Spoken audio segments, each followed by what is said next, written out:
Bonjour à toutes et à tous, j'espère que vous allez bien. Bienvenue dans les cours du module 18. Dans les prochaines vidéos, je vais vous montrer comment vous inscrire dans les cours du module 18. La compétence d'estimation de quantité de matériaux de construction. Donc, si vous êtes déjà connecté sur le site de la formation professionnelle, c'est vraiment très facile. Moi, je vais me connecter en tant qu'élève externe.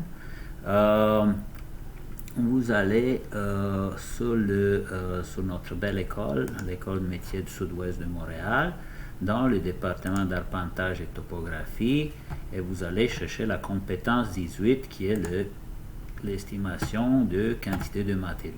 Ici, vous voyez mon cours, l'estimation de quantité de matériaux donnée par votre chéri prof Livius Popa. Donc, qu'est-ce que vous allez faire? Vous allez peser sur le bouton accéder. Et maintenant, vous êtes dans une fenêtre d'auto-inscription. C'est l'inscription la plus facile qui existe.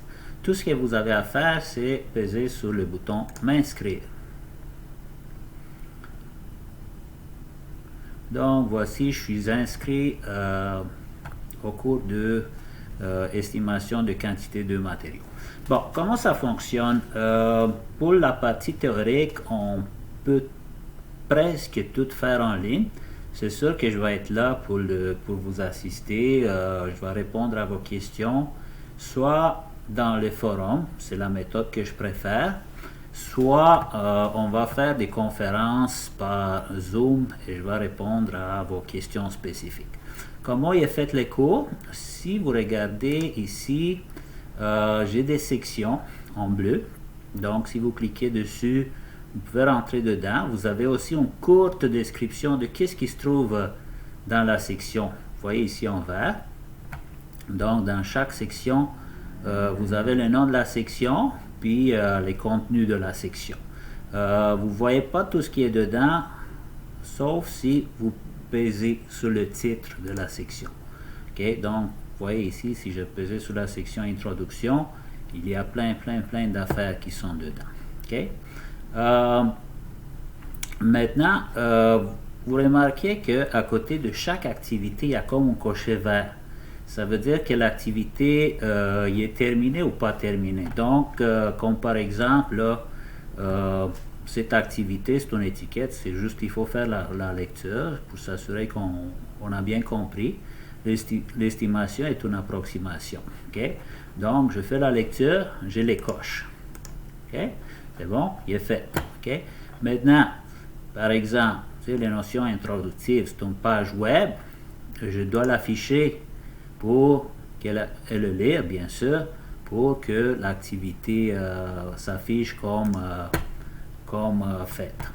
Okay? Vous voyez, c'est devenu vert. Ensuite, il y a des petits jeux, comme par exemple l'introduction ici, des genres de jeux où il faut placer les mots. Okay? Vous voyez, donc il faut placer les mots comme ça pour avoir une note. On a la correction en temps réel. Okay. Vous pouvez recommencer si vous voulez, c'est juste pour s'amuser. Cette activité, ce genre d'activités ne sont pas vraiment notées, c'est juste pour l'apprentissage. Ensuite, si vous allez un peu plus loin, par exemple, dans la conversion des unités de mesure, là, on commence à s'amuser plus parce qu'on commence à rentrer dans le réel. Comme vous pouvez le voir ici, je vous fais un petit rappel, une petite boîte, il faut le cocher. Vous l'avez lu, donc on confirme ça. Ensuite, vous avez des liens web, par exemple, un lien web pour convertir les unités de mesure via un outil Google ou un autre lien web vers une vidéo que j'ai faite pour la conversion des unités de mesure avec la calculatrice HP. Donc, aussi, dès que vous avez fait l'activité, il faut la cocher, ou peut-être il y en a d'autres activités que vous ne pouvez pas cocher par vous-même, comme par exemple ici le test pour être fait, pour le finir, il faut vraiment le faire. Puis la plupart des tests que vous avez ici sont des tests avec une limite de temps, puis il faut avoir 80% pour le passer. Donc, vous voyez, puis vous avez ici, je vous donne le droit de le faire seulement 3 fois. Si vous ne réussissez pas 3 fois, écoutez, on va revoir toute la matière, puis on va prendre les mesures nécessaires. Donc, en grand, c'est ça pour le test, pour les activités.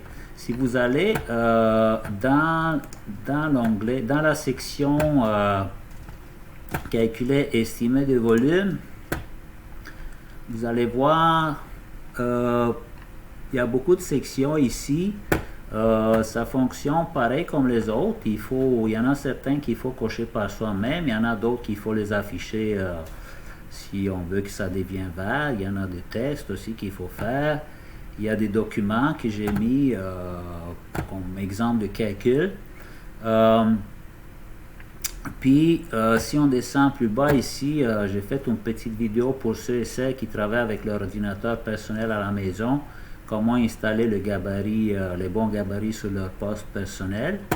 Ensuite, si vous descendez encore, vous avez un exemple, par exemple, comment calculer un volume de tas de terre avec Civil 3D.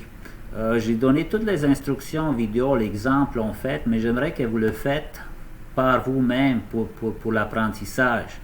Ensuite, vous avez 2 devoirs ici que j'ai rajouté aujourd'hui, mais je vais ajouter d'autres fur et à mesure que je conçois les exercices. Ensuite, vous avez un onglet ici qui s'appelle estimation de volume de terrassement à l'aide de progiciels, Leica et Topcon Manifold. J'aimerais que vous regardiez ça comme il faut parce que ça va être demandé à l'examen. Donc, il faut bien maîtriser les calculs de volume à l'aide de la station totale ou de GPS. C'est sûr qu'on va faire des exercices sur le terrain, mais c'est mieux de se préparer en avance. Donc, c'est ça pour le fonctionnement court. J'espère vous voir en grand nombre. Je vous rappelle que toutes les activités sont obligatoires avant de se présenter à l'examen. Vous ne pouvez pas vous présenter à l'examen si vous ne faites pas toutes les activités.